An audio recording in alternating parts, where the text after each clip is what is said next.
اللہ کو کس طرح اور کس نام سے پکارنا چاہیے، یہ الگ الگ لوگوں کے لیے الگ فارمولہ ہے۔ آپ کے لیے بہتر یہ ہے کہ آپ لوگ درود شریف پڑھیں، کثرت سے درود شریف پڑھا کریں اور اس کے اسم کے بارے میں اور ورد کے بارے میں پوچھیں۔ آپ اپنے اپنے کارڈ پر اپنے اپنے نام لکھ کے دے دیا کریں تو میں آپ کو بتا دیا کروں گا۔ اگر آپ کو پوچھنے کی کوئی ضرورت ہوئی تو میں آپ کو بتا دوں گا، مگر میں نے آپ کو جنرل ورد بتایا ہے کہ جس آدمی کے پاس پیسہ ہے وہ پیسہ تقسیم کرے، جس آدمی کے پاس غصہ ہے وہ غصہ نرم کرے اور کم کرے، یہ اللہ کا ورد کرے۔ آپ ہر حال میں اللہ کو یاد کر سکتے ہیں۔ آپ اللہ تعالیٰ کا گلہ نہ کیا کرو تو یہ اللہ کی یاد ہے۔ آپ لوگوں کو معاف کر دیا کریں اور غلطی کرنے والے کو چھوڑ دیں تو یہ اللہ کی یاد ہے۔ تو اللہ کو یاد کرنا بہت آسان ہے، ورد کے طور پر بھی اس کو یاد کریں، لیکن اس کے لیے آداب ہیں۔ آپ باوضو ہو کے اللہ کو پکاریں اور خلوص سے پکاریں۔ ایک بات وارننگ کے طور پر جنرلی سب کو میں بتا رہا ہوں کہ اللہ کو پکارنے والا اپنے دل میں اللہ کے علاوہ کسی اور سے محبت یا کسی اور سے نفرت نہ رکھے، یہ ضروری بات ہے اور پابندی ہے۔ پکار اللہ تعالیٰ کی عطا ہے، اس میں اللہ کے علاوہ کوئی شامل نہیں ہونا چاہیے۔ اللہ کے علاوہ پکار تو فانی کی بات ہے یا فنا کی بات ہے، تو آپ غیر اللہ کی محبت نہ رکھیں یا اشیاء کی محبت نہ ہو، کیونکہ اشیاء فانی ہیں۔ تو اللہ تعالیٰ کا اسم پکارنے کے لیے اللہ کی طرف لے جانے والے چہروں کو یاد رکھیں اور اللہ کے خلاف لے جانے والی چیزوں سے گریز کریں۔ کچھ باتیں ہیں جو اللہ کی طرف لے جاتی ہیں اور کچھ باتیں ہیں جو اس سے دور لے جاتی ہیں، تو جو اللہ سے دور لے جانے والی باتیں ہیں آپ ان سے بچیں، پھر آپ کو اللہ تعالیٰ کے نام کا ورد فائدہ دے گا۔ اللہ کے اسم کی خوبی یہ ہے کہ پہلے آپ الفاظ میں اللہ پکارتے ہیں، پھر زبان پہ ورد آ جاتا ہے، اور جب زبان خاموش ہو جاتی ہے تو بھی یہ اسم دل میں چلتا رہتا ہے اور پھر روح کے اندر چلتا رہتا ہے۔ تب ایسا ہوتا ہے کہ آپ اپنے کام کر رہے ہوتے ہیں اور اللہ کا وہ اسم جو ہے وہ جاری رہتا ہے۔ آپ جب اس مقام پر آ جائیں تو بس یہ سمجھیں کہ اسم اعظم جاری ہو گیا ہے۔ جب آپ کو پتہ ہی نہ چلے اور آپ کے اندر وہ ورد اور وظیفہ چلنا شروع ہو جائے تو یہ اعلیٰ مقام ہے۔ ایسا ہوتا ہے کہ پہلے الفاظ میں ورد چلتا ہے، پھر خیال میں ورد چلتا ہے، پھر وہ خیال سے بھی باہر ہو کے روح کے اندر چلتا رہتا ہے اور کئی انداز سے چلتا رہتا ہے۔ آپ نے فرمایا ہے کہ اسم کسی سے پوچھ کے پڑھا کریں، لیکن آج کل تو کامل پیر ملنا بہت مشکل ہے۔ جنہیں پیر و مرشد نہ ملے وہ ایک کتاب ضرور پڑھے، اور وہ کتاب کشف المحجوب ہے۔ اس سے اس شخص کو سلوک کا راستہ سمجھ آ جائے گا۔ کہتے ہیں جس کو کوئی پیر اویلیبل نہ ہو، اگر وہ کشف المحجوب پڑھے تو اس کو پیر کا راستہ مل جائے گا۔ داتا صاحب رحمۃ اللہ کا فیض عام طور پر یہ ہے کہ جو وہاں جاتے ہیں ان کو ضرور زندگی میں کوئی نہ کوئی کامل انسان مل جاتا ہے جو اسے ڈائریکٹ بات سمجھا دیتا ہے۔ اللہ کے تو کئی اسما ہیں، ان کی کیا اہمیت ہے اور انہیں پکارنے کے کیا آداب ہیں۔ اللہ تعالیٰ کو یاد کرنے والا یاد کرنے سے پہلے یاد کی وجہ رکھتا ہے، تو آپ کبھی اللہ کو یاد کرنے والے تو بنیں۔ مثلاً ایک آدمی بیمار ہے اور اللہ کو یاد کر رہا ہے تو یاد کرنے کی وجہ اس کے پاس ہے اور وہ بیماری ہے۔ ایک آدمی غریب ہے اور اللہ کو یاد کر رہا ہے تو یاد کرنے کی وجہ اس کے پاس غریبی ہے یا غریب الوطنی ہے۔ ایک آدمی جو ہے وہ کسی دقت میں ہے تو وہ اللہ کو یاد کرتا ہے۔ ویسے دقت لوگ خود بنا لیتے ہیں اور یہ ہوتی تو نہیں ہے۔ مثلاً یہ کہ بچوں کی شادی کرنی ہے تو بڑی دقت ہے، حالانکہ یہ دقت کی بات نہیں ہے۔ سبھی لوگ کہتے ہیں کہ دقت ہے اور دعا کی جائے کہ بچوں کی شادیاں ہو جائیں۔ شادیاں تو سب کی ہو ہی جاتی ہیں، کیا ان کی شادی نہیں ہو گئی جو اب دعا کرا رہے ہیں؟ تو دعا کی وجہ موجود ہے، اس لیے یاد کرنا بعد میں ہے اور یاد کرنے کی ضرورت پہلے ہے۔ یاد کرنے والا تب یاد کرنے والا بنے گا جب اس کے پاس یاد کرنے کی وجہ موجود ہو۔ لہذا یاد کرنے والا یاد کرنے کا اسم اپنے پاس مضبوط رکھے گا۔ یہ دیکھنا چاہیے کہ یاد کرنے والا ضرورت کی وجہ سے یاد کر رہا ہے یا محبت کی وجہ سے یاد کر رہا ہے؟ اور محبت کرنے والا اللہ تعالیٰ کو محبت میں کچھ کہہ لے جائز ہے۔ مثلا آپ خانہ کعبہ سامنے رکھتے ہیں اور اللہ کا تصور کر کے پڑھتے ہیں، کیا کبھی خانہ کعبہ بھی اللہ بنا؟ یہ تو محبت کی بات ہے کہ وہ ایسا تصور کرتا ہے۔ تو گویا محبت میں جو بھی آپ پکاریں وہ جائز ہے۔ اللہ کو آپ عشق کہہ لیں، محبت کہہ لیں، حسن کہہ لیں، قوت کہہ لیں یا طاقت کہہ لیں، محبت کے اندر یہ جائز ہے۔ تو محبت والوں کا وظیفہ کچھ اور ہے۔ باقی لوگوں کے لیے اللہ تعالیٰ کو پکارنے کی وجہ ہی اس کو نام دے گی کہ کون سا نام پکارنا چاہیے۔ جس کے ہاں اولاد نہیں ہو رہی ہے وہ خالق کو پکارے گا، جس کا وارث نہیں مل رہا وہ وراثت والے خیر الوارثین کو پکارے گا، کسی کو خدا نخواستہ کوئی ایسی تکلیف ہو رہی ہے کہ وہ توبہ کے بعد پھر گھبرا جاتا ہے تو وہ یا الباعث کو پکارے گا، اور جس کو من جملہ خرابیوں میں سے اچھی زندگی چاہیے وہ یا ودود کو پکارے گا۔ تو اللہ تعالیٰ کے وہ اسما جو آلریڈی موجود ہیں، ان اسما کے ساتھ ان کی صفات ہیں اور ان کے ساتھ ایک واردات بھی ہے۔ کوئی ایک اسم پکارا جا سکتا ہے، اور جس اسم کو پکارنے کے لیے آپ کو کہا جائے، کوئی آپ سے اس اسم کا کہے تو وہ اسم آپ کے لیے اسم اعظم ہے۔ اللہ تعالیٰ کے تمام اسما جو ہیں یہ سارے کے سارے اسم اعظم ہی ہیں الگ الگ، لیکن جو کارگر ہو جائے وہ اسم اعظم ہے۔ تو اعظم کا ہر اسم جو ہے وہ اسم اعظم ہوتا ہے، اور اکبر کی ہر صفت ہی اکبر ہوتی ہے۔ جب ہم کہتے ہیں اللہ اکبر تو اصل میں آپ تلوار چلا رہے ہوتے ہیں یا چھری چلا رہے ہوتے ہیں۔ مطلب یہ ہے کہ آپ جو کام اللہ کے لیے کر رہے ہیں اس پر اللہ اکبر پڑھنا ہے، ورنہ چھری کے ساتھ اللہ اکبر کا کوئی تعلق نہیں۔ جو اسم آپ پکاریں وہ اجازت کے ساتھ پکارنا چاہیے۔ یہ بات یاد رکھنی ہے، کہیں اللہ تعالیٰ کے اسما کو کتاب سے پڑھ کے شروع نہ کر دینا کہ یا عزیز شروع کر دو، یا حکیم شروع کر دو، یا لطیف شروع کر دو، اور یا خبیر شروع کر دو۔ ایسے پڑھتے پڑھتے کہیں آپ گم نہ ہو جاؤ، کیونکہ کہتے ہیں کہ ہر اسم کے ساتھ اس کی اپنی زکوٰۃ ہے، اس کی اپنی ایک فارم ہے، اس کا اپنا ایک طریقہ ہے، اس کے ساتھ اور لوازمات ہیں۔ کچھ اسم جلالی ہیں، اگر گرم ذکر کیا جائے تو اس کے ساتھ کچھ نرم واقعات بھی ہونے چاہیے، پھر اس میں کچھ خوراک کی بھی احتیاط ہے۔ تو اللہ تعالیٰ کے اسما کو پکارنے کے ساتھ خوراک کا تعلق ہے، عادات کا تعلق ہے۔ کچھ اسما ایسے ہیں جن کے ساتھ خاص قسم کا گوشت نہیں کھاتے جو ادروائز عام طور پر کھاتے رہتے ہیں، مثلا بیف یا بڑا گوشت منع کر دیا جاتا ہے، اور کسی اسم کو پکارنے میں لہسن کھانا منع ہو جاتا ہے، حالانکہ یہ سب اللہ تعالیٰ کی پیدا کی ہوئی چیزیں ہیں مگر منع ہیں۔ مگر کچھ ایسے اسما ہیں جن کو پکارنے کے لیے صرف لحم ہوتا ہے اور صرف طیور کا گوشت کھاتے ہیں۔ کچھ اسما ایسے ہیں جنہیں پانی میں ہاتھ رکھ کے یا پاؤں رکھ کے پکارا جاتا ہے، ورنہ اللہ کی جلالت معابی کے ساتھ آپ جل جائیں گی۔ ایسے اسما پڑھنے میں قرب دریا ہوتا ہے۔ پرانے بزرگ دریاؤں کے ساتھ ذکر کرتے تھے، صبح صبح دریا کے پاس ذکر کرتے تھے، اور کچھ بزرگ دریا کے اندر بھی جاتے تھے۔ کچھ ایسے اسما ہوتے ہیں جن کو آدھی رات میں پکارتے ہیں، مثلا ہو کا ذکر جو ہے یہ نصف شب، نیم شب کے بعد ہوتا ہے۔ اللہ تعالیٰ کے کچھ اسما ایسے ہیں جو صرف ویرانوں میں پکارے جاتے ہیں۔ آبادی کے اندر کی پکار جو ہے یہ اور طرح سے ہے، اس لیے ضرورت کے وقت پکارنا اور طرح سے ہے۔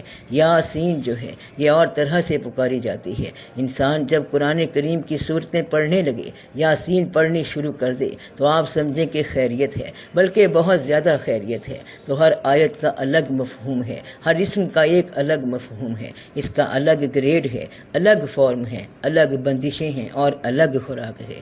کچھ ایسے اسما ہیں جن کے ساتھ مسلسل خیرات کرنی پڑتی ہے۔ پہلے دن ایک رائج الوقت سکہ خیرات کرتے ہیں، پھر بڑھاتے جاتے ہیں حتیٰ کہ اس اسم کے عدد کے برابر آ جائے۔ تو آپ کو اب معلوم ہو گیا ہوگا کہ کسی بندے کو اللہ تعالیٰ کا نام پکارنے کے لیے کیا کیا پابندیاں کرنی پڑتی ہیں۔ ایک سوال یہ ہے کہ اللہ کو جب پکارتے ہیں تو کیا سارے لوگ اللہ ہی کہیں، یا کچھ لوگ جو ہیں یا وہاب کہیں یا اور اسم پکاریں؟ آپ اللہ کریم کا جو نام پکارتے ہیں یہ صرف ضرورت کے وقت پکارتے ہیں، تو صرف ضرورت ہی کے مطابق یہ اسم ہونا چاہیے۔ جو آدمی خدا نخواستہ کسی گناہ میں پکار رہا ہے کہ یا یا اللہ معافی دے دو، تو وہ معافی کرنے والے اسم کو پکارے، یا رحیم کو پکارے، یا رحمان کو پکارے، اور یا قہار کو نہ پکارے۔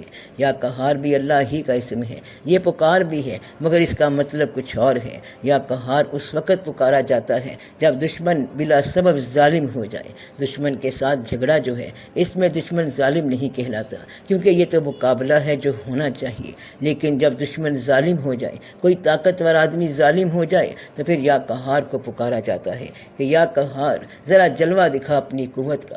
اس لیے اللہ تعالیٰ کے نام کو پکارنے کے لیے پہلی بات یہ ہے کہ آپ کی ضرورت کیا ہے، پھر اس ضرورت کے بعد اللہ تعالیٰ کا وہ اسم پوچھیں کہ کون سا اسم آپ کو پکارنا چاہیے، پھر آپ کو بتانے والے بتا دیں گے کہ یہ اسم پکاریں۔ میں یہ بتا رہا ہوں کہ ہر اسم کے ساتھ پھر یہ ایک قربانی یا سیکریفائس دینی ہوتی ہے اور اس کے اعداد نکالنے ہوتے ہیں۔ اعداد کیا ہوتے ہیں؟ ابجد کا ایک علم ہے، اس اسم کے اعداد نکالنے پڑتے ہیں۔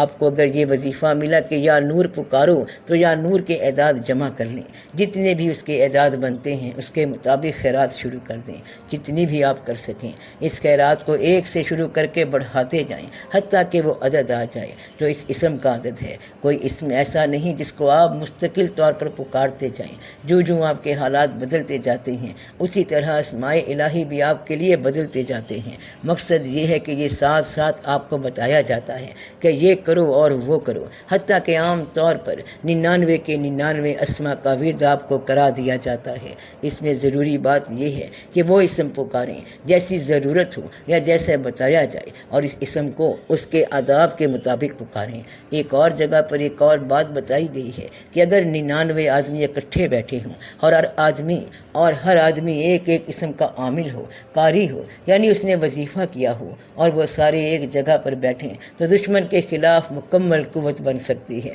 اور اپنے ملک کے لیے، اپنے وطن کے لیے مکمل مظہر الہ صورت بن سکتی ہے۔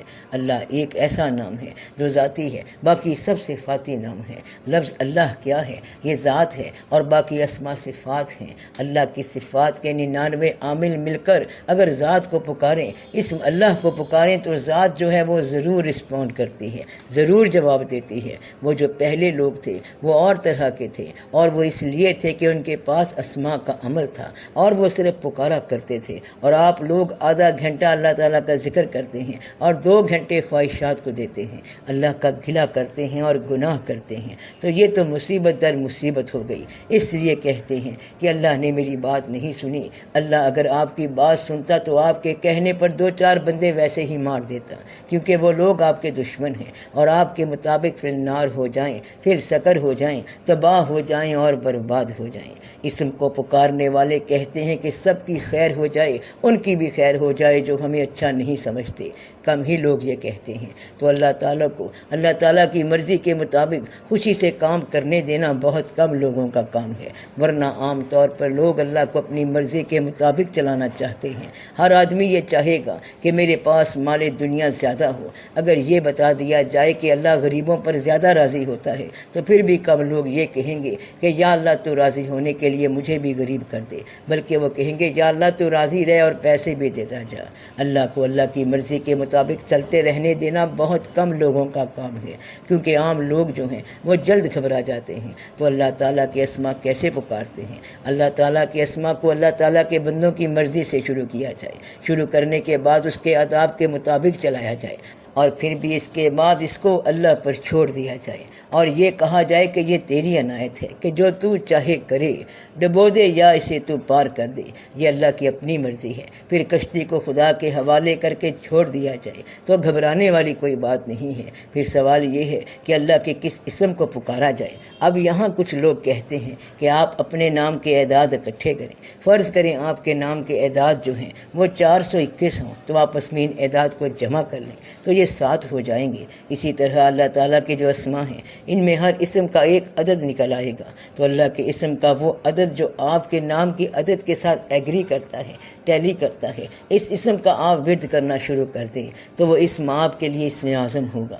کچھ لوگ کہتے ہیں کہ یہ ضروری نہیں ہے، اور یہ وظیفہ دینے والے اور تعویذ لکھنے والوں کی طرف سے ایسی بات بتائی گئی ہے، مگر اللہ کا ذکر چلتا رہے گا، اس کا کوئی نہ کوئی کھیل چلتا رہے گا جس میں اللہ تعالیٰ کا ذکر ہوگا۔ اللہ کے جس اسم کو آپ شوق سے پکاریں گے وہ اسم اعظم بن جائے گا۔ اللہ تعالیٰ کا ہر اسم جو ہے اسم اعظم ہے، اور اللہ تعالیٰ کی ہر صفت جو ہے وہ اسم اعظم ہے۔ اگر اللہ کا اسم قوی ہے تو وہ قوی ہے، اس کی ہر صفت حق ہے۔ اللہ کے اسم کو کسی کی اجازت سے پکارنا چاہیے تاکہ آپ کو ان کے آداب کا پتہ ہو، اور کہیں ایسا نہ ہو کہ پکارتے پکارتے آپ کا ذہن آؤٹ ہو جائے۔ اس میں بڑی احتیاط چاہیے۔